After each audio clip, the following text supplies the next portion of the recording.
Are you a beginner and you just want to be better? Well, today I'm going to give you 10 different tips to do so. Over the past 3 months of playing, I figured out that these are some of the best things to do for beginners. So let's get straight into this video.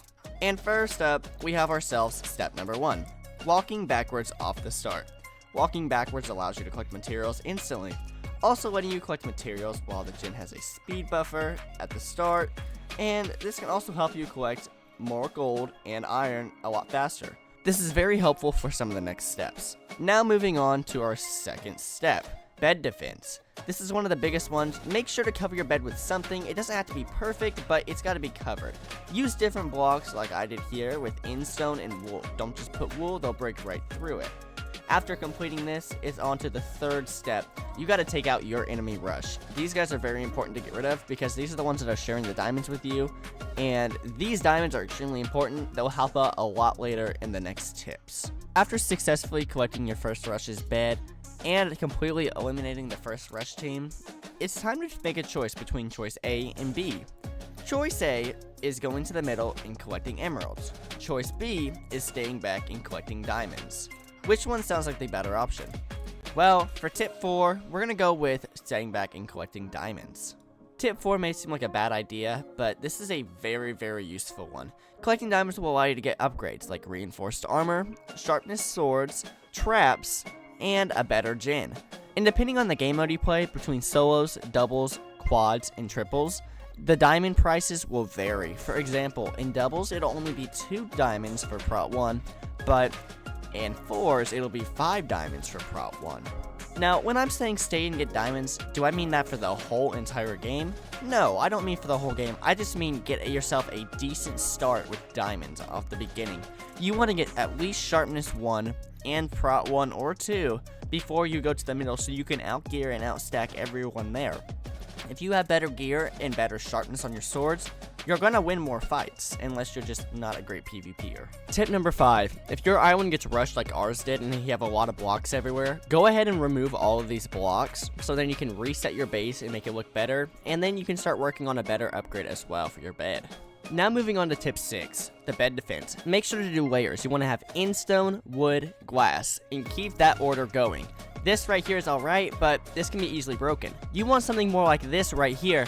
This allows you to have more defense on your bed, causing less chances of your bed breaking, and it's very intimidating to most people, so they really won't come after your bed as much.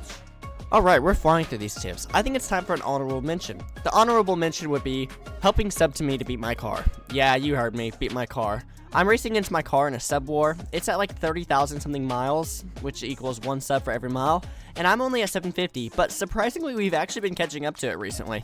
So please, help me get up to the car. The car literally has Hypixel ring now. I just want Hypixel ring. Please, just get me up to the car. Alright, so now after that small rant session, we are now on to tip number 7. Tip 7 is a very common one. It's just what items should you buy at the start, in the middle, and at the end. Well, to start off, you definitely want to get a stone sword, lots of wool, and iron armor, as well as tools. Tools are very big. Once you take care of your first rush, you want to start doing diamond upgrades, and you can potentially start upgrading your tools, getting different utilities like fireballs and golden apples. At the very end of the game, once you're down to like the final 2 or 3 players or teams, go ahead and go to the middle, get your diamond armor, get yourself a better sword, potentially a bow, and just completely stack up and make yourself as strong as you possibly can. Tip 8 is a tip I forgot to mention towards the start. Whenever you decide to go to middle, go to a different island, such as Diamond or your first rush team's island, and then bridge over to middle from there. Don't bridge from your base because that gives them a direct shot from middle to your base.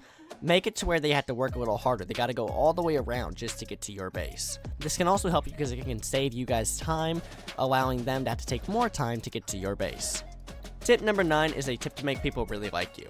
Don't just hold up the whole gen and take all the materials, because everyone needs materials here.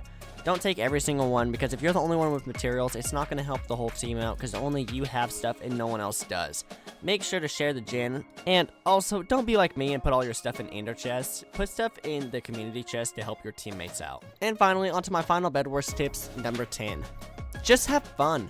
That's what Bed Wars is about. It's just a game to have fun on. Of course, there's a lot of people that try pretty hard, but if you get into a lobby like that, just don't worry that much about it. Just play the game how you're supposed to. Just do it normally, and if you have to, rush them and get them out of the game. The faster you get the people that rush out of the game, the better game you're going to have. So I just want to say thank you guys for watching this. Hopefully you all did enjoy, and I'll see you guys in my next video next week, I hope.